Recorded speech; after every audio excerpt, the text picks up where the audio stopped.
এত গুরুত্ব দিতে রঞ্জনবাবু রয়েছেন, আরো ভালো বলতে পারবেন। যদিও আমার কাছে সেই নোটিশটা রয়েছে, যে নোটিশে এই সৌরভ ঘোষ, সৌরভ দোলই, অনিকেত দাস, সৌমিত্র প্রামাণিক এদেরকে সাসপেন্ড করা হয়েছে। এই কাসিফ কাইজার, প্রীতম বৈরাগী এদেরকে সবাইকে সাসপেন্ড করা হয়েছে।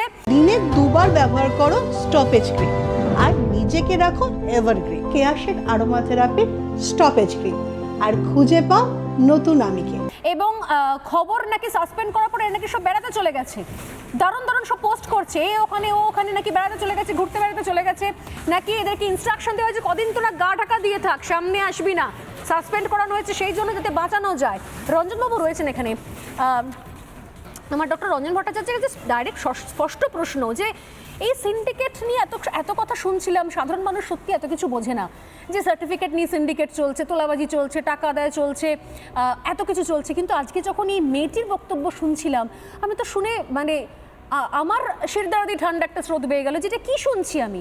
এবং আমি শুনলাম শুধুমাত্র এই গাল এবং ঠোঁটাই নাকি সীমাবদ্ধ থাকে না, 25 মিনিটের ইন্টারভিউতে নাকি আরো অনেক বিষয় নিয়ে প্রশ্ন করা হয়, যার সঙ্গে আর যার কিছু সম্পর্ক থাকুক না কেন তার সাবজেক্টের কোনো সম্পর্ক থাকে না। এটা কি ধরনের অসভ্যতা চলছে? কারা এগুলোকে এন্ডোর্স করছে? কে গ্যারান্টি দেবে না মানে আর কদিন বাদে সাগর দত্তের ধরনের কোনো ঘটনা হবে না? যে পরীক্ষা পদ্ধতির সাথে যে সেক্সটর্শনের যে অভিযোগটা তুললেন সেটা কিন্তু নতুন নয়। মনে রাখবেন, সাগর দত্ত যদি স্পেসিফিক্যালি বলি, 2011 সালে সাগর দত্ত মেডিকেল কলেজ এবং মালদা মেডিকেল কলেজ এই দুটো তদানীন্তন MCI এর ছাড়পত্র পায়। এবং এই 13 বছরের মধ্যে সাগর দত্তে আমরা দেখেছি কিভাবে রাজনৈতিক পটভূমিকার সাথে সাথে সেখানকে সিন্ডিকেট রাজ বেরিয়েছে। এটা বিরূপাক্ষ বিশ্বাসের আতুরঘর। বিরূপাক্ষ বিশ্বাস সযত্নে লালিত করেছে সাগর দত্তকে, এবং সেখানে ধীরে ধীরে আপনি যদি দেখেন, এই যত দোষ আপনারা নন্দ ঘোষের মতো দেখুন, এখানেও সেই ঘোষ কিন্তু জড়িয়েই গেল। সৌরভ ঘোষের যে দাপট এবং যেভাবে হাতটা দিয়ে মানে আপনার কাজ ভাঙলো, এবং কাজ ভাঙার পরে আবার অভিনয় করলো যে যেন তার হাতেই ব্যান্ডেজ বাঁধা হচ্ছে। এবং আমরা সেই সময় প্রত্যেকটা মুহূর্তে সবকিছু খবর পেয়েছি। সাগর দত্ত আজকে একদিন এভাবে গড়ে ওঠেনি। সাগর দত্ত এই যে কোয়েশ্চেন পেপারে লিক করা প্রথম যেটা জায়গাটা সাগর দত্তই শুরু হয়েছে। বর্তমানে যিনি প্রিন্সিপাল হিসেবে জয়েন করেছেন ডক্টর প্রফেসর পার্থ প্রধান, তিনি নিজে বলেছেন যে আমি তো অবাক, আমি বাঁকুড়া থেকে এসে সাগর দত্ত দেখছি কোথাকার কালচার কীভাবে চলছে থ্রেড সিন্ডিকেট। এবং থ্রেড সিন্ডিকেটের মদতটা যদি প্রথম ধরেন এপি সেন্টার যদি মনে করেন আরজিকর মেডিকেল কলেজ সন্দীপ ঘোষের নেতৃত্বে হয়েছে, তার সাথে যে নেক্সাস এসছে বর্ধমান মেডিকেল কলেজ, এবং বর্ধমানের পরেই এসছে সাগর দত্ত।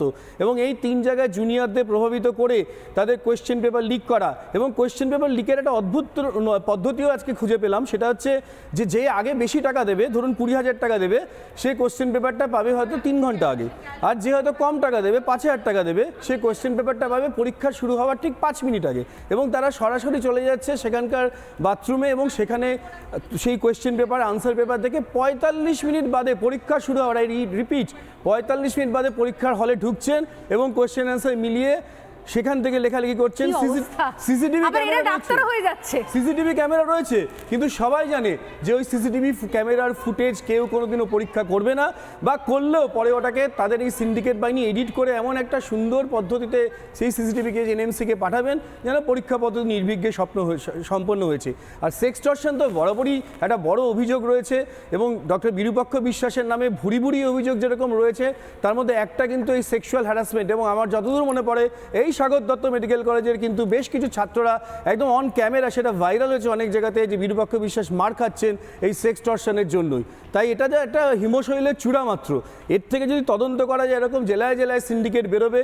এবং অধিকাংশ এস সিরিজ আপনি সবার শ্যামাপোকা যদি মাথায় ধরেন, তারপর সন্দীপ ঘোষ, সুদীপ্ত রায়, সুরিতা পাল, প্রত্যেকে সুশান্ত রয়, এই এস সিরিজের রমরমা দেখে তো আমি অবাক হয়ে যাচ্ছি। ডাক্তারবাবুকে একটা ছোট্ট প্রশ্ন করবো। ডাক্তারবাবু, আপনি অবহিত হতে করতে পারবেন দর্শকদের, রিপাবলিকের দর্শকদের, যে 3টে নাম যেটা উঠে আসছে ডাক্তারবাবুদের মধ্যে, doctor Prithvijit Banerjee, doctor Subrata Mondal, doctor Somshubhra Chattopadhyay, এরা নাকি বছরের পর বছর সাগর দত্তে বসে আছেন, মানে দেখুন ট্রান্সফার হয় না, 14 বছর হয় না, সন্দীপ ঘোষের মতো বসে আছেন।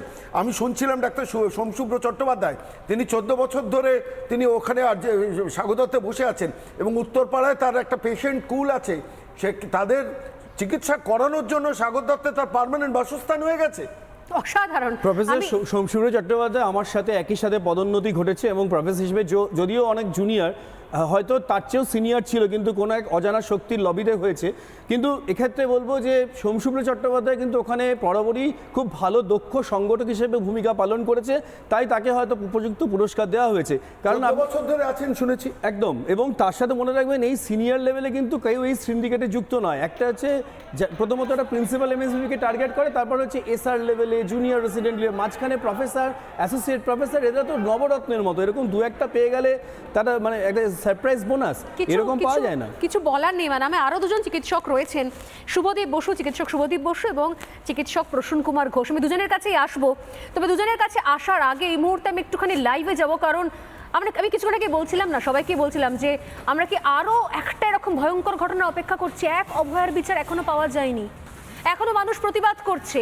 এই মুহূর্তে দেখাচ্ছি যখন আমি এখানে বসে শো করছি, সাগর দত্ত মেডিকেল কলেজের এই সিন্ডিকেট এবং সেক্সটর্শনের ভয়ঙ্কর সমস্ত বিষয়গুলো উঠে আসছে। ঠিক সেই সময় দেখুন হাজার হাজার মানুষ, কাতারে কাতারে মানুষ তারা রাস্তায় নেমেছেন। আমি সরাসরি সেই ভিজুয়ালগুলো চালাতে বলবো আমার টিমকে। একদিকে শ্যামবাজার, অন্যদিকে রাসবিহারী, সেখানে প্রচুর মানুষ, ফুল ফ্রেম দেখাবো। কাতারে কাতারে মানুষ তারা নেমেছেন, মশাল জ্বালিয়েছেন, রাস্তায় নেমেছেন এবং টানা চলছে এক মাস ধরে ক্লান্তিহীন। এমন নয় যে কিছু অংশ সেলিব্রিটি তারা নামছেন, তাদের নিয়ে বিতর্ক হচ্ছে না, সাধারণ মানুষ, বিভিন্ন স্কুলের প্রাক্তনীরা তারা নেমেছেন। আমি লোকেশন দিতে বলবো, রাসবিহারীর ছবি দেখাচ্ছি সম্ভবত, রাসবিহারী এবং শ্যামবাজারের ছবি।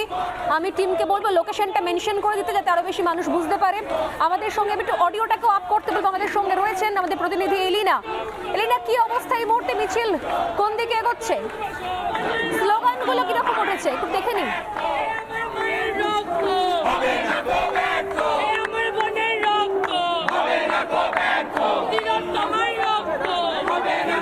একেবারে স্বর্ণালী, দেখো এই মুহূর্তে রাসবিহারী মোড়ে রয়েছে দক্ষিণ কলকাতার একাধিক স্কুলের প্রাক্তনীদের যে মিছিল, সেই মিছিলে মহিলারা তুমি দেখতে পাচ্ছ মশাল জ্বালিয়ে তারা তীব্র প্রতিবাদ জানাচ্ছেন। একই সঙ্গে তুমি যেমনটা বলছিলে যে হ্যাঁ, ক্লান্তিহীন, বিরামহীন টানা এক মাস ধরে এই আন্দোলন চলছে। স্লোগানই দিচ্ছেন তারা। কি স্লোগান তারা দিচ্ছেন এটা শুনবো।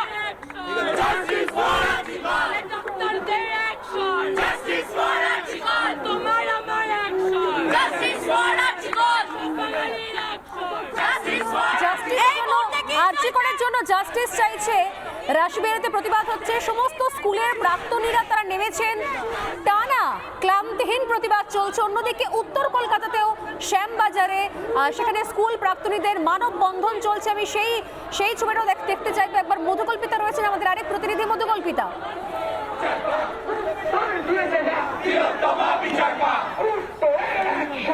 একেবারে স্বর্ণালী, আমি একবারও শোনাই তারা কি বলছেন। Justice for Arjikar. Justice. Justice. Arjikar. Arjikar. আমি স্বর্ণালী যে ছবিটা এই মুহূর্তে দেখাচ্ছি, মিছিলটা ধীরে ধীরে শ্যামবাজারের দিকে এগোচ্ছে, মশাল হাতে মিছিল করছে। আমার ভিডিও জার্নালিস্ট পিনাকিকে বলবো একবার সেদিকে দেখাতে। মশাল হাতে